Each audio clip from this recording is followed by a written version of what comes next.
worked on. I'm pretty familiar with what I've taught you in 5 or 6 sessions.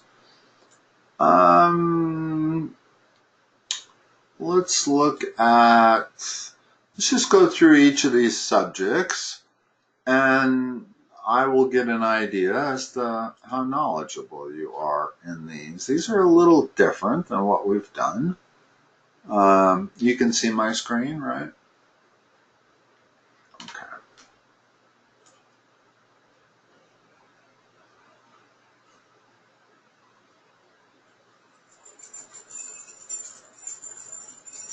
Let's do some practice. Let me go down to practice problems, because that's the only way I'm going to know whether you understand it or not. Okay, so here we have 2 functions. One of them's a parabola, the other's a straight line. The straight line is the green one. It's a linear function. It's going to have the form y = mx plus b. And the blue line is a parabola. It's going to be a quadratic. Okay?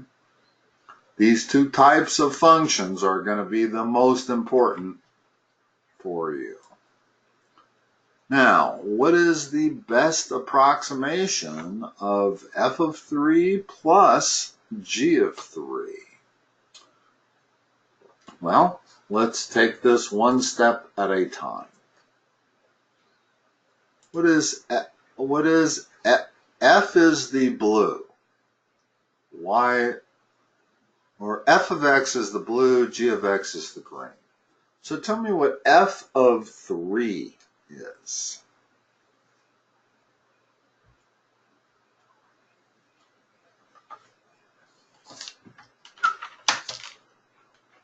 Well, yeah, look at the blue graph.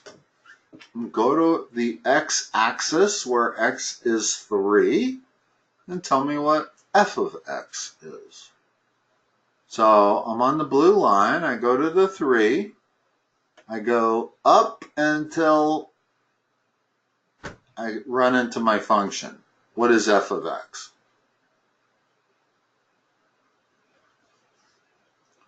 Not 3 and 6. Actually, I should have said, what is f of 3? It's equal to 6.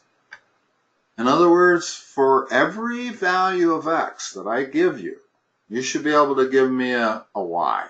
Okay? So tell me what f of 0 is.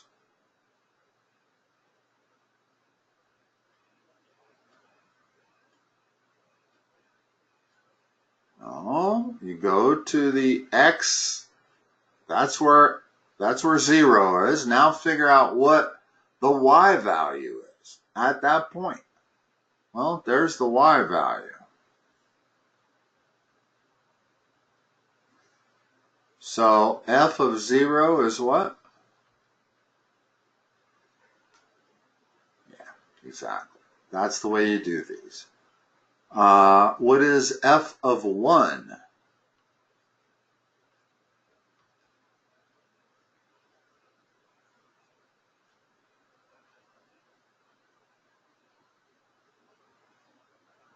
Good. You got it? Okay, now let's look at the g function. Tell me what g of 3 is. The g function is the green function, straight line.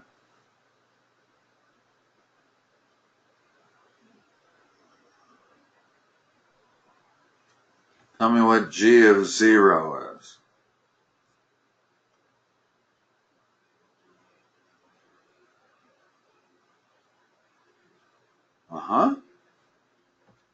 Okay, I think you got it. You understand what you do. When there's a number in the parentheses, the whole purpose of this f of x notation is so that you can do this. In other words, you can evaluate the function at a given value of x. Hold on 1 second. Let me just hang.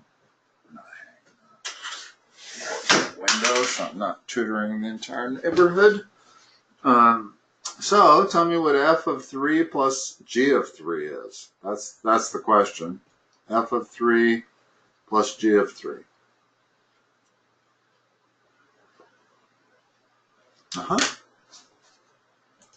And it's really as simple as that. And that check mark means we got it right. Okay? So, other ways to combine functions. What we just did was added two functions. Now we're going to try subtracting two functions. Again, let's go to practice problems instead of their examples. You can add, subtract, multiply, and divide.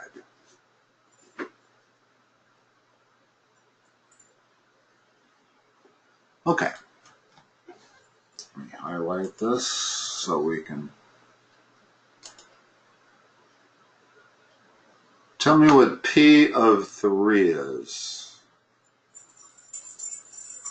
No graph this time, but they give you the function. Last time they didn't tell us what the function was, but they showed us the graph. In either case, you can figure out what the y value is when the horizontal value is 3.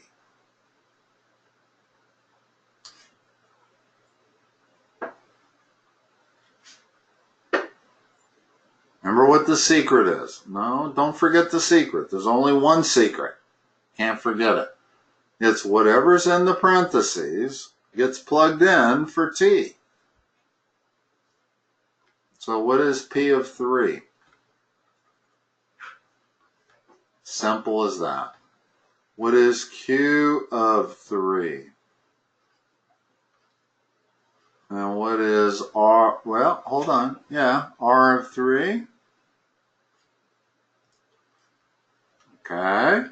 And so P of 3 is 5. We're going to multiply that by Q of 3, which is 2. We're going to multiply that by R of 3, which is 3. And then we're going to subtract P of 3, which was 5. So what is that answer? 25, exactly.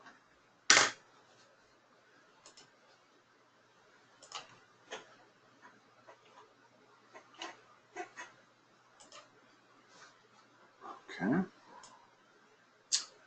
Now, let's go to the next lesson. That was just kind of an intro on combining functions. I went one step back too far.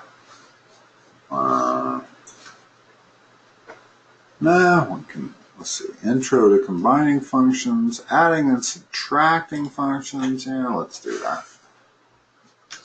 This is part of what you're gonna be learning. You may have already learned it. I imagine the first 2 to 3 weeks of your algebra class is going to be an awful lot of reviewing what you did in Algebra 1. In fact, maybe the first month. Okay. Adding and subtracting functions is actually very easy. Most important part is really evaluating functions. Okay. Here's another problem that's graphical. Okay. So what you have to figure out is what is f of x, which one is g of x, and which one is f plus g of x. So f of x is this line right here. Right? It's labeled that. G of x, it's the parabola. And then this second curve represents when they're added together, you get this, which we'll call f plus g of x, written like that, okay? So they want to know, they want us to evaluate each expression. Let me go down just a little bit here so I can get the third one. Yeah. All right. So start with f of 1.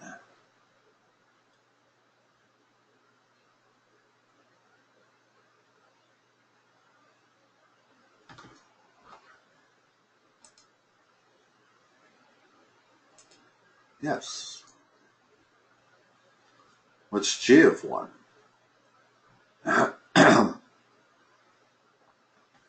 Good. And what's f plus g of 1? And you don't add those two numbers together. You go to the other graph and you read it off that other graph. I guess you do just add those two numbers together. Okay. 2, 4, and 6. So let's put those in. 2. I don't know if that's always the case where you can just add them together or not. Or it just accidentally happened that that was the case. You'd always want to go off the graph anyway. Okay, practice problems. Okay, here we have a function a of x, which you'll notice is a quadratic. We have b of x, which is also a quadratic. So if we're adding, hold on a second here, I got the light staring me right in the face here. Okay, that's better. What is a plus b of x? How do I add, which is really to say, what this really means is the following. In other words, they're not asking us to evaluate it at any particular x, okay? What that's equal to is a of x plus b of x. Well, that's easy. What's that? How do you add those two polynomials? You add like terms. It's the only thing you can add. In other words, you can add all the x squareds together, you can add all the x's together, and you can add all the numbers together. What do you get when you do all that?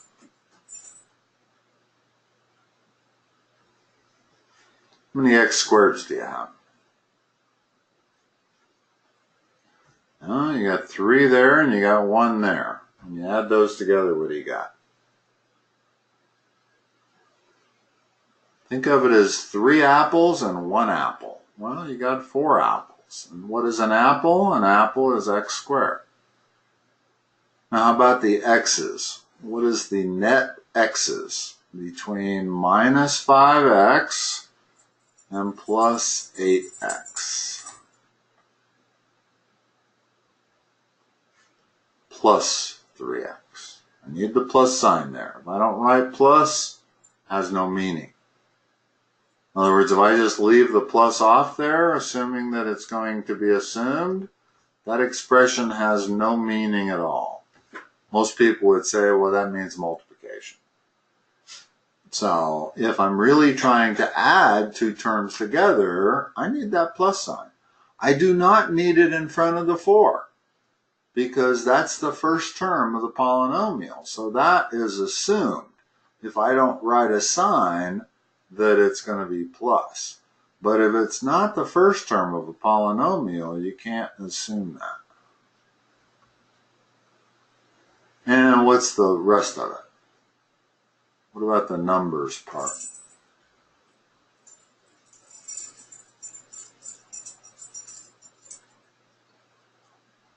Okay. So 4x squared plus 3x minus 8. 4x squared plus 3x minus 8. This Khan Academy site is a little slow. It takes a while before it puts up your the ability to. You can see that I can't do anything at this point. But if we give it a second or two, the check thing will come up. and then we'll be able to tell whether that's the right answer or not. Ah, it's not coming up because we have to do both problems at once. Now evaluate. How do I evaluate a plus b evaluated at minus 1? How do I do that problem?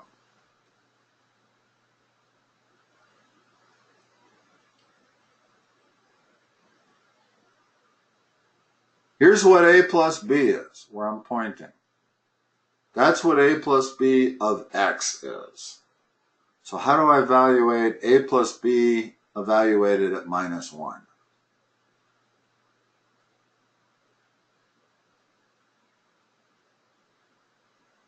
Plug it in for x. When you are evaluating a function or a sum of two functions, and they give you a number instead of x, then you just plug it in wherever you see x. So plug in minus 1 for x. What do you get as a value of this? You may need a pencil and paper here. Here, let's do it. Let me do it. I won't lose what I've written here. So, always do these step by step. Never, ever try to do this whole thing in your head. In other words, you start here. 4 times, well, what's x going to be? Minus 1, and it's squared in parentheses. Plus 3 times minus 1 in parentheses. Minus 8. That step is a no-brainer. Right? I haven't done anything yet. The only thing I did was plug in whatever's there for every x that I see. Now simplify it. What does that equal to?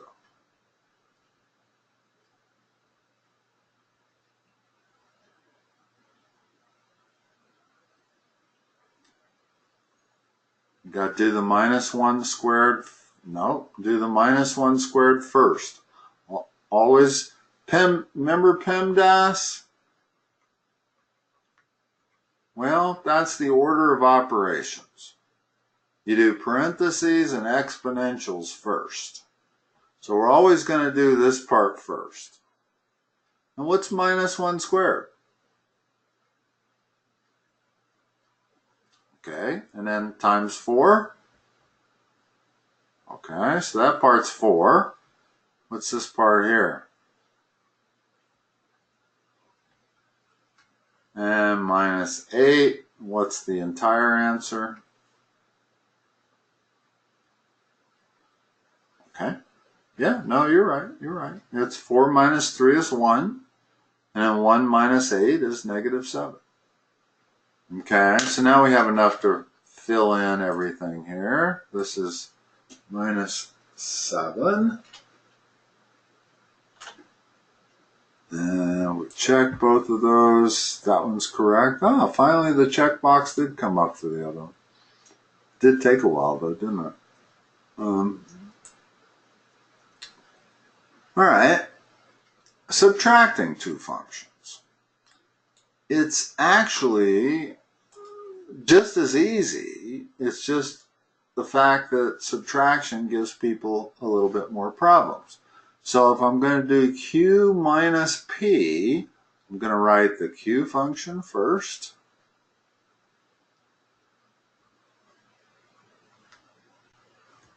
I'm going to put it in parentheses. And then I'm going to subtract the p function. Now, this subtraction is what creates problems for people. That subtraction sign right there. Now, the first set of parentheses I don't really need. I only put it in for clarification. So I can remove it without affecting anything. Okay, remember that's what I've got to do first is remove my parentheses. Now, the second set of parentheses, the fact that that's a subtraction sign is very important. That means that negative sign, that subtraction sign, has to be applied to both terms. So for me to remove the parentheses on the second set of parentheses, what do I have to write? What minus what?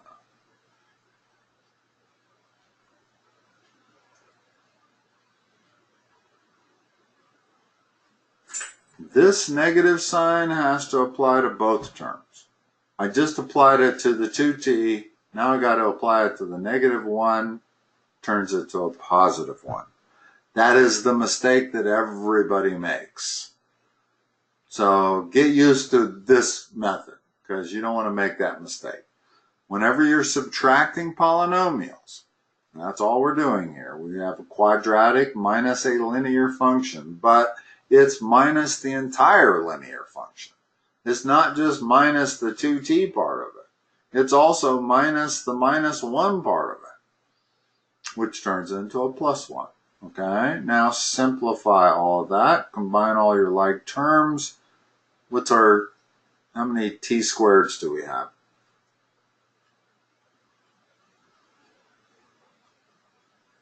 Well, we have minus 1. Can't drop negative signs. How many t's do we have?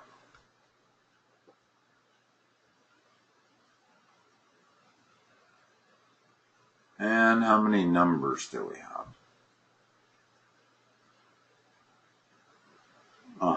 So that's the answer.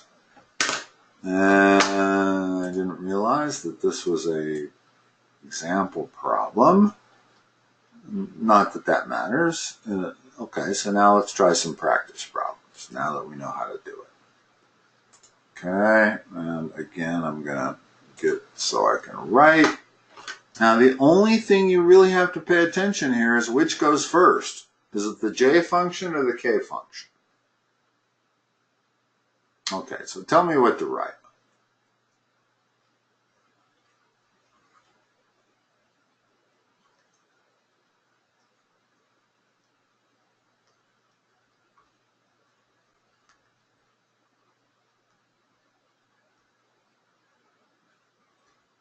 Very good.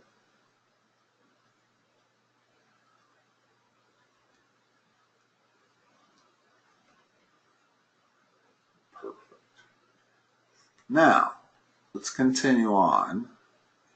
Now, our next step is we've got to remove those parentheses. I didn't put parentheses around the first term this time because we know that that first term really doesn't need parentheses ever. Okay?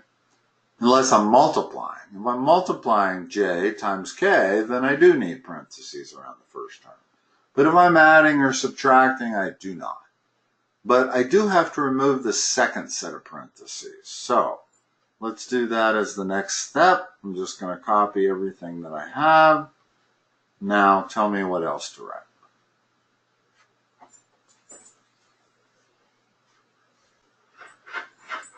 Keep going. Going. Okay, good. Now combine everything. Just combine like terms.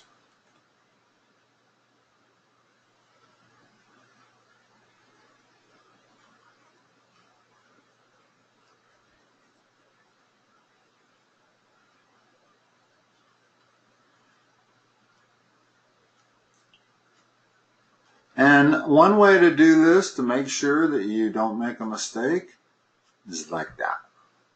Now we can see what we have left. How many n's are there? And how many numbers are there? Plus 13. So that's our answer. Now, to me, this is the easiest way to do it. There is another way that your teacher might actually teach you, and let me just go over it, just so you'll be familiar with it if she happens to hit you with it. And some people actually would consider this the easier way. Here's our j function. Our n function, what if I line it up? In other words, let's put that plus 8 over there. By lining it up, I mean I'm going to put this right here. And there's no 3n to line it up with, so I'm going to put that there. And then there's a minus 5. So if I line it up like that, and now I subtract, I put a big subtraction sign there, you still get the same answer, 3n cubed, but it seems harder to me. That's plus 7n squared minus 3n. 8 minus a minus 5 is plus 13. So you get the same answer. And if you had a whole bunch of terms, this might actually be the easier way to do it. And I don't honestly know which method your teacher's going to use. To me, I like putting parentheses around that, a big subtraction sign, and putting parentheses around the second one, and then I just remove the parentheses. That's it. That actually seems simpler to me. When I do it this way, I end up dealing with an awful lot of negative signs. Notice that I got this negative n squared minus a negative 8n squared. My God, that's 3 negative signs. Now, it's true, you still have 3 negative signs, even if you do it the first way I did it, but it's clearer to me. It's easier to distribute that subtraction sign to every term and then simplify than to handle 3 negative signs at one time, which we have to do if you do it that way.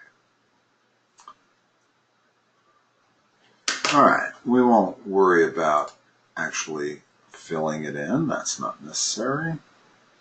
Let's do another problem. That's our goal here. So tell me what to write. And you can tell me however which way you want to do it.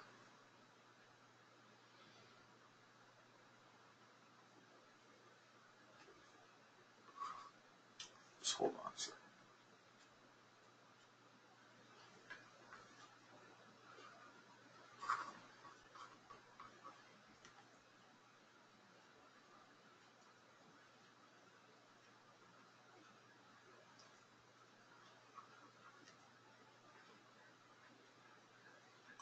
Parentheses. Remember, if I am subtracting g of x, I got to subtract all of it. I cannot just put the minus sign in front of the 4x squared. That whole function is being subtracted. So I must use parentheses. Now reduce that. Just remove the parenthesis.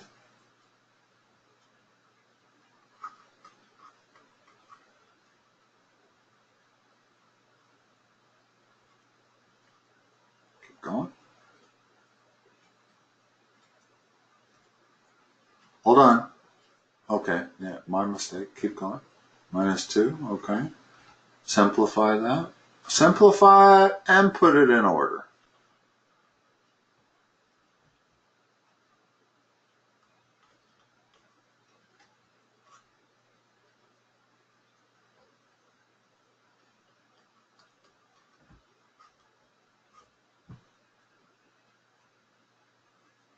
And now they want you to evaluate it at 3.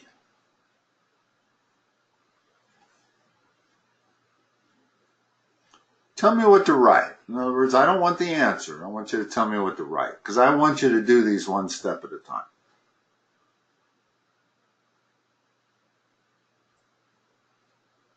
So it's minus 4 times what?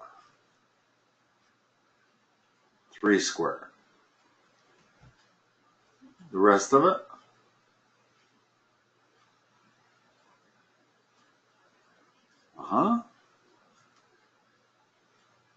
This is the step that I want you to always do. It's really easy to take shortcuts. In other words, it's pretty easy in your head to know that 3 squared is 9, so this is really minus 36.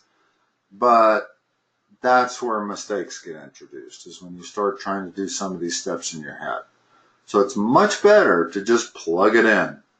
Then you don't have to do any math in your head, and you just have to do it one step at a time. Now go again. What's this equal to?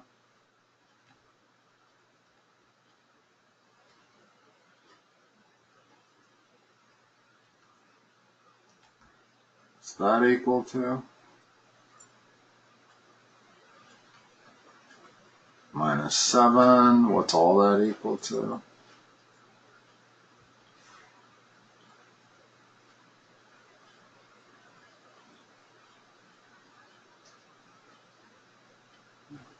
Negative 16, yeah. Now, there was, given that this problem wanted you to evaluate that, there was actually another way you could do it. You could evaluate what is h of 3. What is h of 3?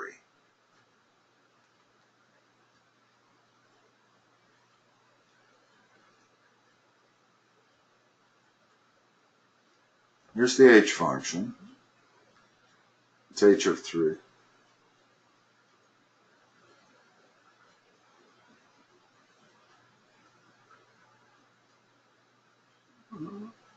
It's not 6x. Remember when I say h of 3, you're plugging in 3 wherever you run into x. Minus 5. Okay. And what is g of 3?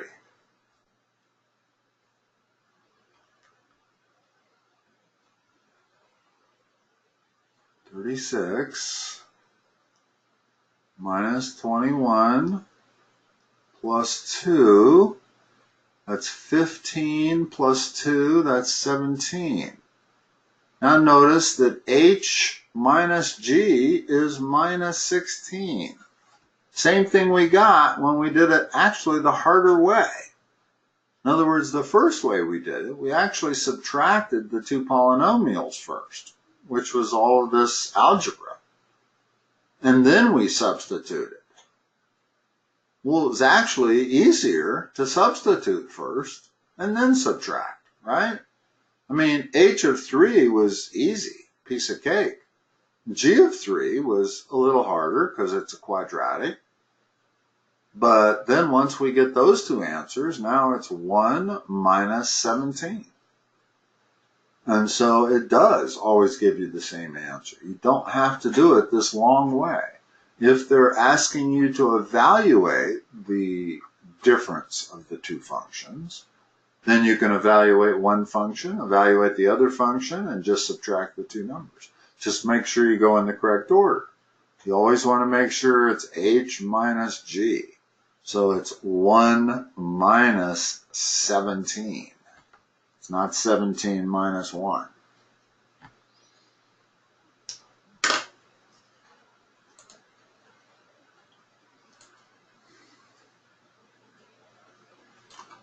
Let's look at a word problem. Only because you need to learn that these are not any harder than regular looking problems. They're the same thing. They just throw in the words to confuse you a little bit. Notice that we have the same thing as we had in the regular problems. We have two functions, both that are functions of a variable t. In other words, we have this function, that's the number of men that graduated since 1980, and we have this function, which is the number of women that graduated since 1980, and t is merely the total years since 1980. Okay, so if it happens to be 1990, t is 10. If it's 2018, t is 20 plus 18, 38. Okay, so they want n to be the total number of students that got a bachelor's degree. So what do you suppose n of t would be?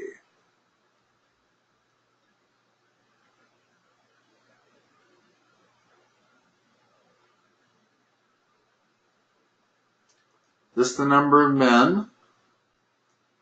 This the number of women. They want the total.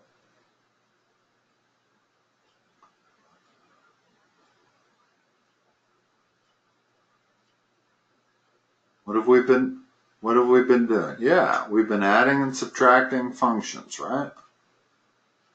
So what do we have to do here? We have to add, subtract, multiply, divide. What do we have to do?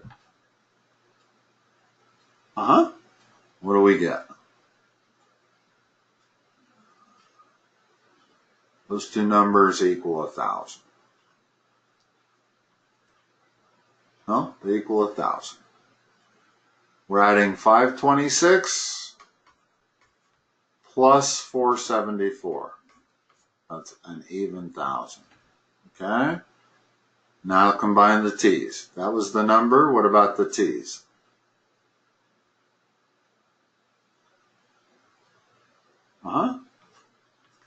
And if I want to write it more properly, I'll put the t in front and write it like that. So this would be the total number of people receiving bachelor's degrees. If I put in 38 there for 2018, that would be 38 years after 1980. Then it's 1,038. But the answer they're looking for is going to be t plus 1,000.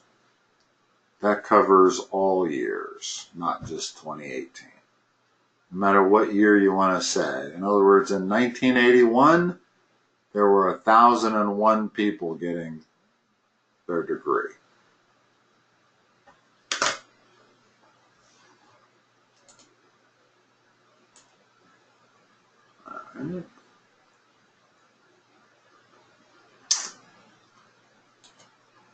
All right, that's an interesting problem. We're definitely looking at stuff tonight that you and I haven't done, just because I don't think to put this in my curriculum. So I'm glad we're doing this, because you need this also. So here they give us two functions, but they don't tell us what the equation is for either function. But they do show us the graph, okay? And that's helpful. So they want to know what f plus g of x is, and they give us a choice of two different choices. It's either A or B. Okay? First of all, how are we going to do this? We don't have the function, so we can't add together the two functions.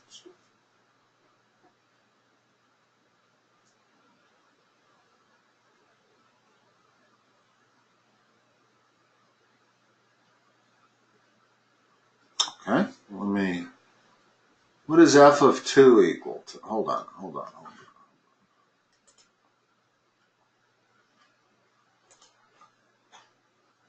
What's f of 2 equal to?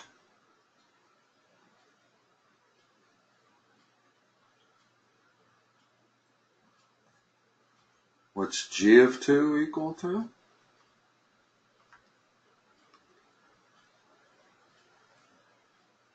What is f plus g of 2 equal to?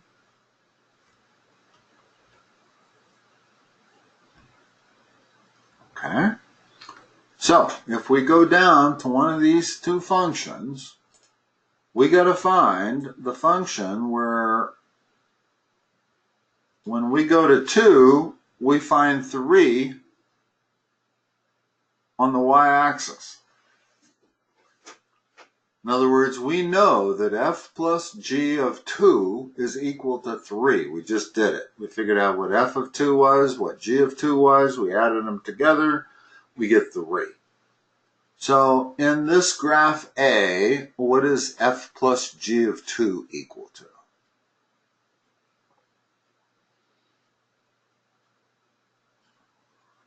Just read it off the graph. Go to 2 on the x-axis, and then go up and figure out what value that is on the y-axis. That's what it's supposed to be, right? So that graph works for the one point that we tested. Doesn't necessarily mean that's the right graph, but it works for that point when x equals 2.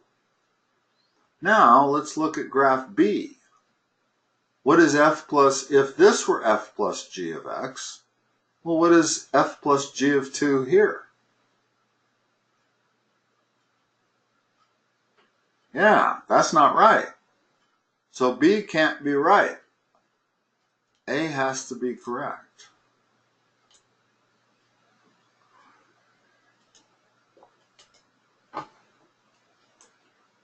And we get the green line. So, in other words, when you are adding polynomials together and you don't know what the function is, you basically are adding these y values together. In other words, if I go to 2 on the x-axis, well, that one's equal to 1, that one's equal to 2, I'm going to add 2 plus 1. If I were to go to 4 on the x-axis, tell me what f plus g of 4 should equal.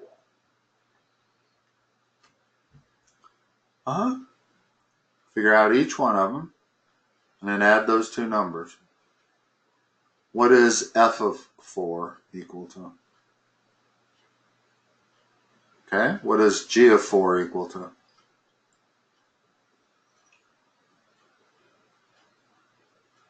Zero. Add those two. That's the answer. So f plus g of 4 is equal to 4. So all we did was we evaluated each one of them, and then we added those two numbers together. Okay.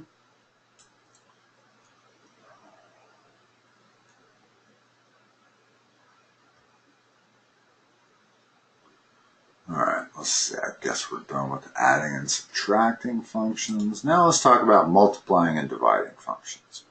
It's a little harder. Not all that much. You know FOIL, right? No?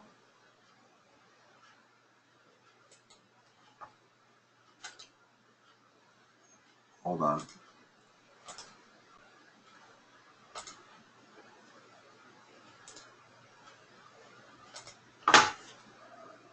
If I say to you, multiply this polynomial by that polynomial, what do you get?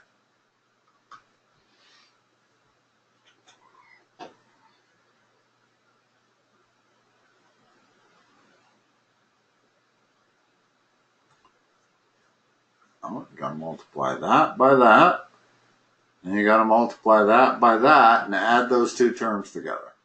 So what's 3x times x? Nope. It's 3x squared.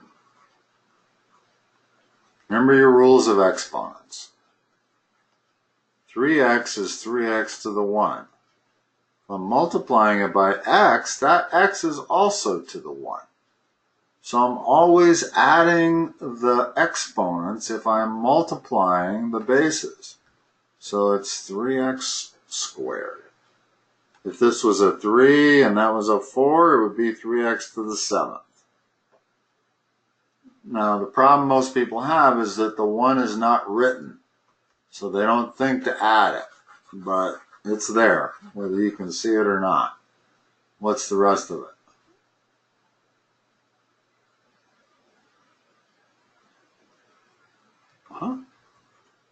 So that's how we multiply a monomial term by a binomial term.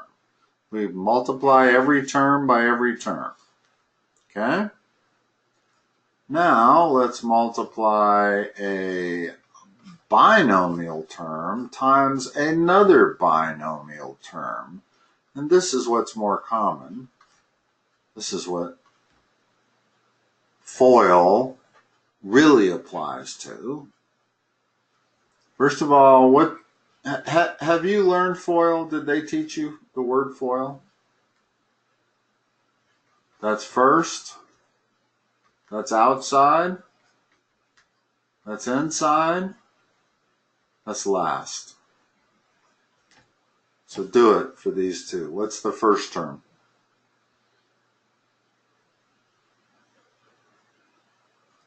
What's the outside term?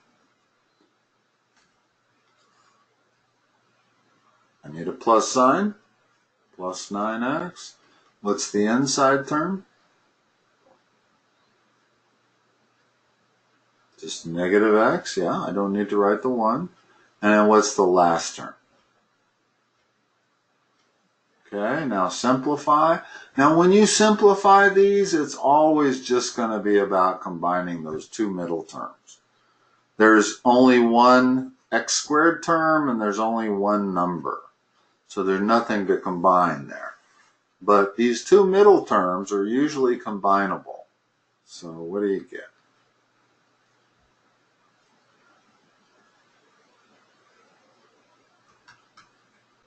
And I still have the minus 3. So that's our answer.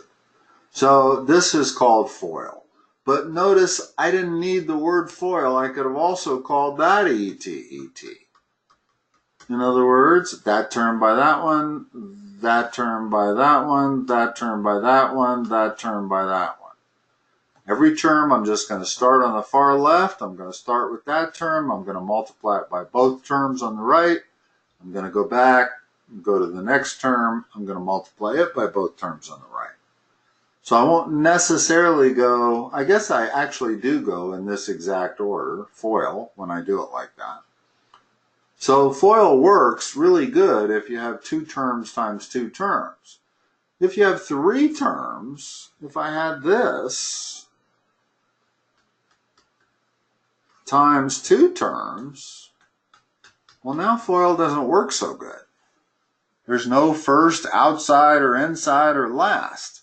But ET works great. You start with that term, multiply it by that, multiply it by the second one. You go to the second term, multiply it by that, multiply it by the second one. You go to the third term, multiply it by that, multiply it by the second one, add them all together. Okay, so that is multiplication of polynomials. Now let's see if we can do some of these problems here.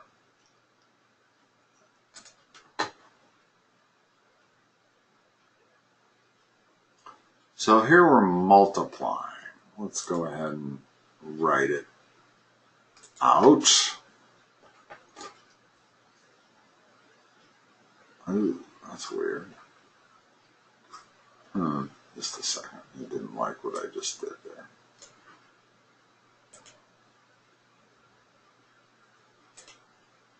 There, that's better. So here's what we're doing. 3y minus 4 times 3 minus 2y.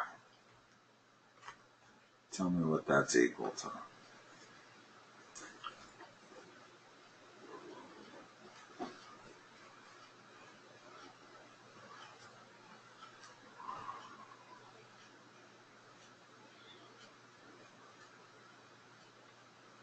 Six y what?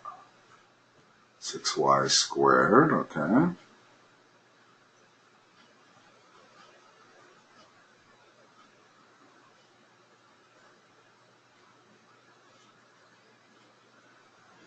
Okay.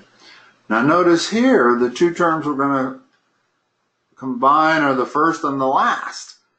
In other words, because the y's weren't first in both cases, we end up with an answer that's a little bit different, but we still only have 2 terms we have to combine.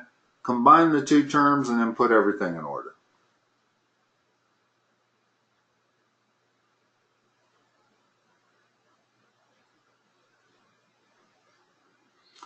By putting everything in order, I mean always put the highest degree first.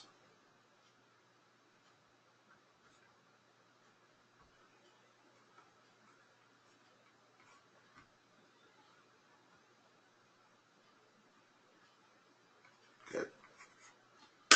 It's as simple as that.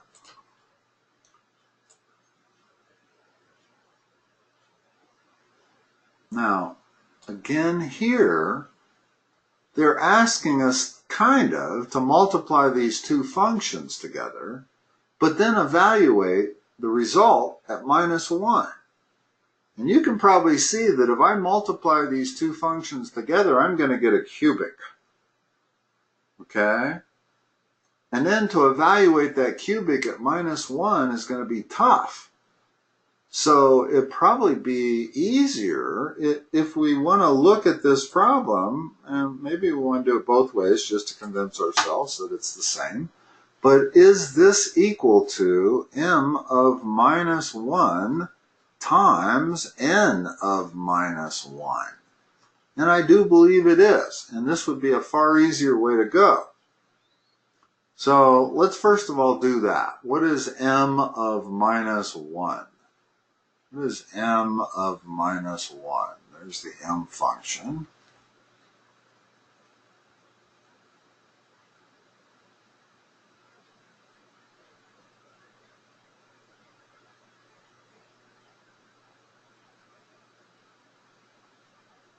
Which is 1.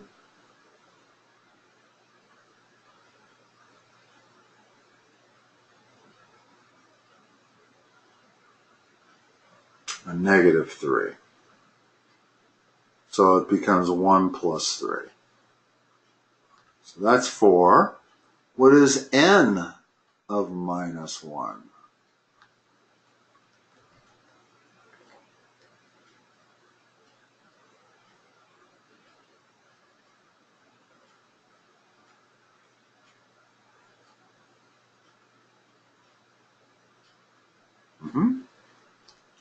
Now, if this is really true, then m of minus 1 times n of minus 1 is simply minus 24.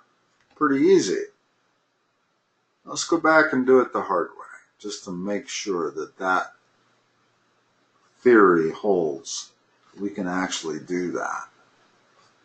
So let's multiply these. Besides that, you want to practice on multiplying together two polynomials anyway, especially binary or binomials. So what is this equal to?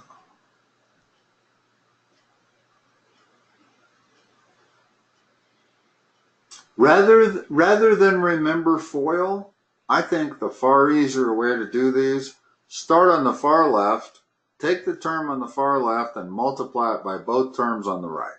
And then go back and take the next term, multiply it by both terms on the right. That works for any combination. Whether you have a trinomial times a binomial, whether you have a binomial times a binomial, if you have a monomial times a binomial. You always just do that. Work from left to right.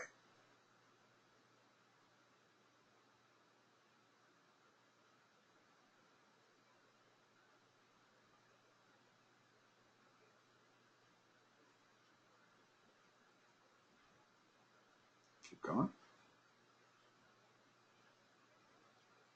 Keep going.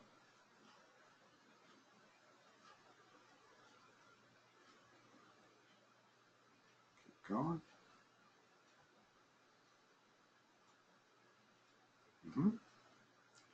Combine.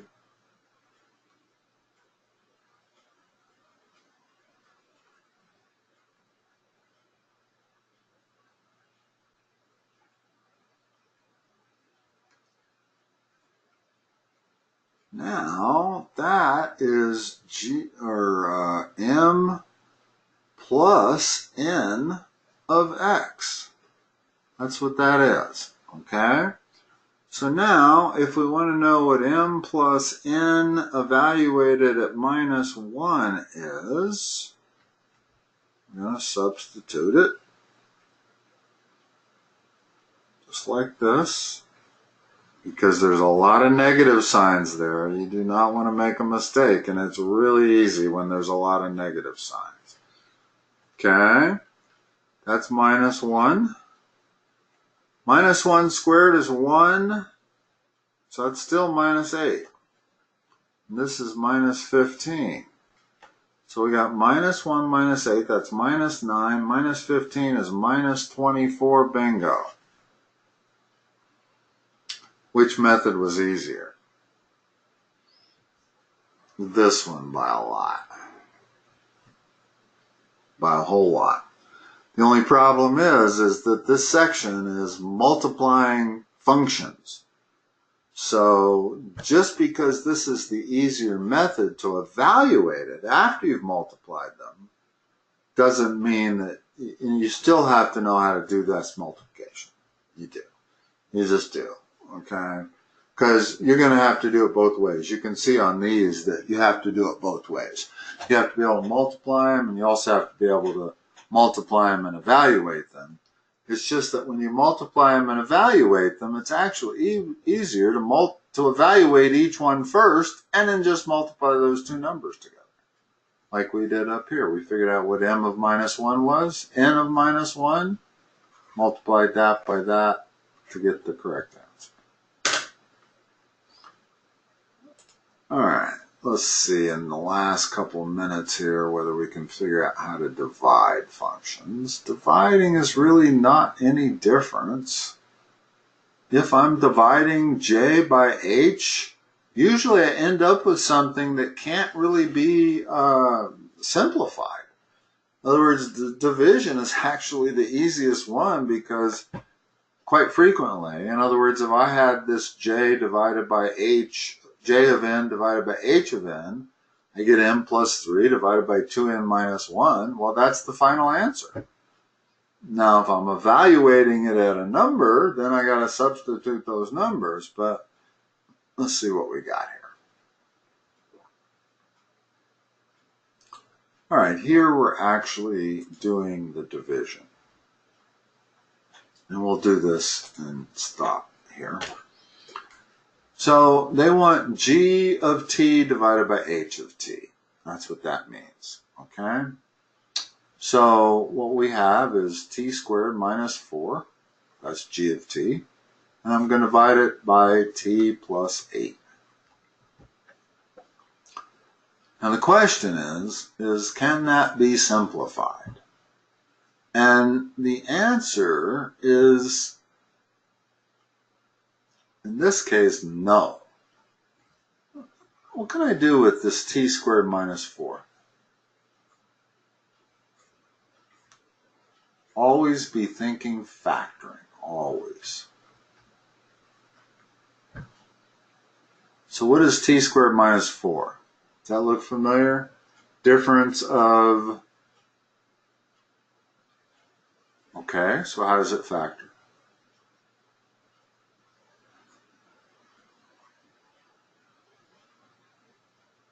T minus 2.